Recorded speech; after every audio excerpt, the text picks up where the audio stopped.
तो जय हिंद मेरे प्यारे बच्चों। तो देखिए अब लेके आ गए हैं सवाल नंबर 2, चैप्टर 5.2 का, मैथ का है, ठीक है, क्लास 10 का। और ये एपी चैप्टर का है। किस चैप्टर का? एपी चैप्टर का। और ये जो 2 नंबर सवाल है ये ऑब्जेक्टिव टाइप का है, ठीक। तो इसको बनाना है और सीखना है।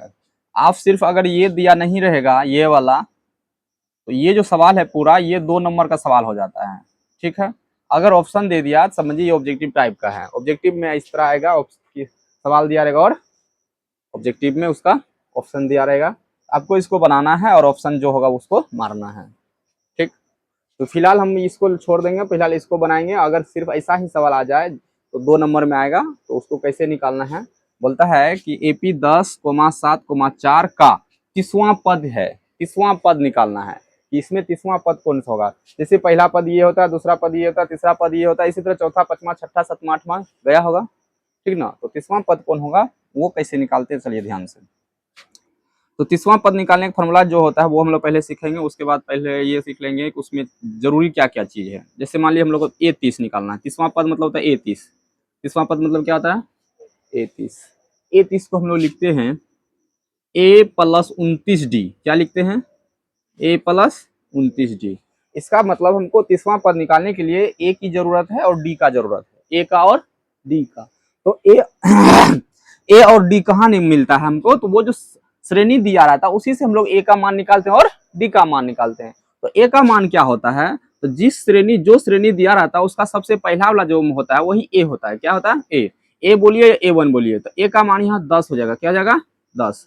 अब अगर हम लोग डी निकालते हैं, क्योंकि हमको इस सवाल में बनाने के लिए डी का आवश्यकता है, तो हम लोग इस सवाल से डी का निकालेंगे। तो डी कैसे निकलता है? फॉर्मूला होता है A2 - A1। A2 - A1।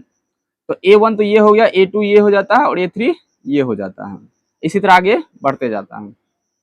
तो डी निकालने के लिए फॉर्मूला क्या था? A2 - A1। तो अब देखिए A2 - A1 क्या है? A2 है 7 माइनस A1 है 10।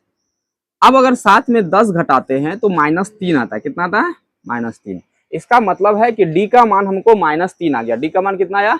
-3 आया। अब यहाँ पर लाके हम लोग रख देंगे दोनों का मान और हम लोग का A30 का मान आ जाएगा, ठीक। अब देखिए ए का मान कितना था? 10 था, प्लस 29 है तो 29 लिख देंगे,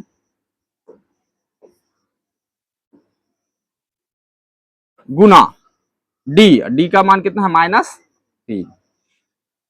अब देखिए ये 10 हो जाएगा, ये प्लस और ये माइनस, प्लस माइनस माइनस होता है।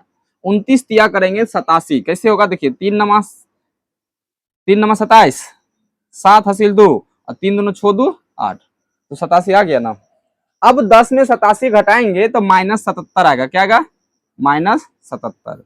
अगर ऑप्शन नहीं दिया रहता तो -77 हम लोग का आंसर आता। ये 2 नंबर का सवाल होता है, इतना था, ठीक है। और ऑप्शन दिया है तो -77 आ गया, ऑप्शन हम लोग सी मार देंगे, हम लोग का हो जाएगा 1 नंबर का सवाल। कितना नंबर का? ऑप्शन सी आंसर, ठीक है। चलिए।